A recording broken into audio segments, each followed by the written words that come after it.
শারদ উৎসব দিয়ে শুরু হচ্ছে বাংলার উৎসবের মরশুম। আর সেই উপলক্ষেই রাজ্যের মন্ত্রী এবং বিধায়কদের জন্য বিশেষ বার্তা দিলেন মুখ্যমন্ত্রী মমতা বন্দ্যোপাধ্যায়। বৃহস্পতিবার নবান্নের অনুষ্ঠিত রাজ্য মন্ত্রিসভার বৈঠকে মুখ্যমন্ত্রী প্রত্যেক মন্ত্রীকে পুজোর আগে শুভেচ্ছা জানানোর পাশাপাশি স্পষ্ট নির্দেশ দিয়েছে, উৎসবের দিনগুলোতে তাদের নিজ নিজ এলাকায় উপস্থিত থাকতে হবে। মুখ্যমন্ত্রী মনে করেন, বাংলায় উৎসব মানে শুধু আনন্দই নয়, মানুষের সঙ্গে যোগাযোগেরও বড় সুযোগ। শারদীয়া পুজো থেকে শুরু করে কয়েক মাস ধরে একের পর এক উৎসব অনুষ্ঠিত হয়। এই সময়ে সাধারণ মানুষের সঙ্গে যোগসূত্র গড়ে তুলতে রাজনৈতিক দলের জনপ্রতিনিধিদের সক্রিয় হওয়া দরকার। তাই তিনি চান, মন্ত্রীরা নিজেদের এলাকায় থেকে উৎসবের আবহাওয়াকে কাজে লাগিয়ে জনসংযোগ আরও বাড়িয়ে তুলুন। তবে শুধু জনসংযোগ নয়, শান্তি শৃঙ্খলা বজায় রাখার দিকেও জোর দিয়েছেন মুখ্যমন্ত্রী। নবান্ন সূত্রে খবর, মমতা স্পষ্ট জানিয়েছে, যাতে কোথাও কোনো অশান্তি ঘটনা না ঘটে, প্রত্যেক মন্ত্রীকে সতর্ক থাকতে হবে। প্রশাসন, পুলিশকে ইতিমধ্যেই আইন শৃঙ্খলা রক্ষার বাড়তি গুরুত্ব দেওয়ার নির্দেশ দেওয়া হয়েছে।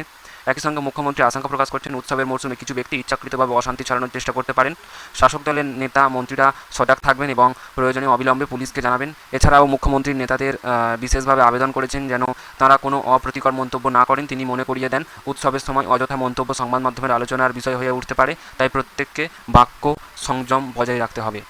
আগামী বছরে রাজ্যের বিধানসভা নির্বাচন, ফলে উৎসবের এই মরশুম রাজনৈতিক দলগুলির জন্য গুরুত্বপূর্ণ। মুখ্যমন্ত্রী স্পষ্ট করেছেন, পুজোর সময় সমস্ত ধর্ম এবং সম্প্রদায়ের মানুষের মধ্যে সম্প্রতি বজায় রাখাটাই তাঁর অগ্রাধিকার। তাই মন্ত্রী এবং বিধায়কদের দায়িত্ব হবে সৌজন্য বজায় রেখে সাধারণ মানুষের সঙ্গে ঘনিষ্ঠ সম্পর্কে গড়ে তোলা। আগামী শনিবার থেকে মুখ্যমন্ত্রী পুজোর উদ্বোধন শুরু করবেন। রবিবার মহালয়ার দিনে তৃণমূলের মুখপত্রে শারদ সংখ্যা প্রকাশের পর কলকাতার মেয়র ফিরহাদ হাকিমের চেতলা অগ্রগণিতে দেবী দুর্গার চক্ষুদান করবেন মুখ্যমন্ত্রী।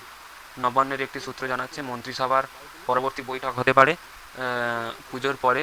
তার আগে এই সময়টুকুতে শাসক দলের প্রতিনিধিরা সক্রিয়ভাবে এলাকায় থেকে যাতে মানুষের পাশে থাকেন, সেটাই মুখ্যমন্ত্রীর প্রধান বার্তা।